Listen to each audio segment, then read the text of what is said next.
In this video, let's upload your Excel or CSV data on the map as a story layer. Go to Add Location, then click on Upload Excel CSV. Select the location type or template from the drop-down, or create a new one as explained in the previous video. Now, drag and upload your Excel file. Next, you'll be asked to select a unique ID. For a detailed explanation, check our other video in this series.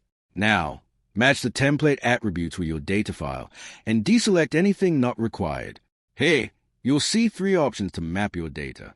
First, latitude and longitude. If your data has coordinates, you can directly plot it. Second, WKT format, used for Polygon or Polyline data. Third, address-based mapping. Select your address column. For detailed geocoding, watch the upcoming video. Once everything is matched, MAPOG will automatically detect errors or unmatched values.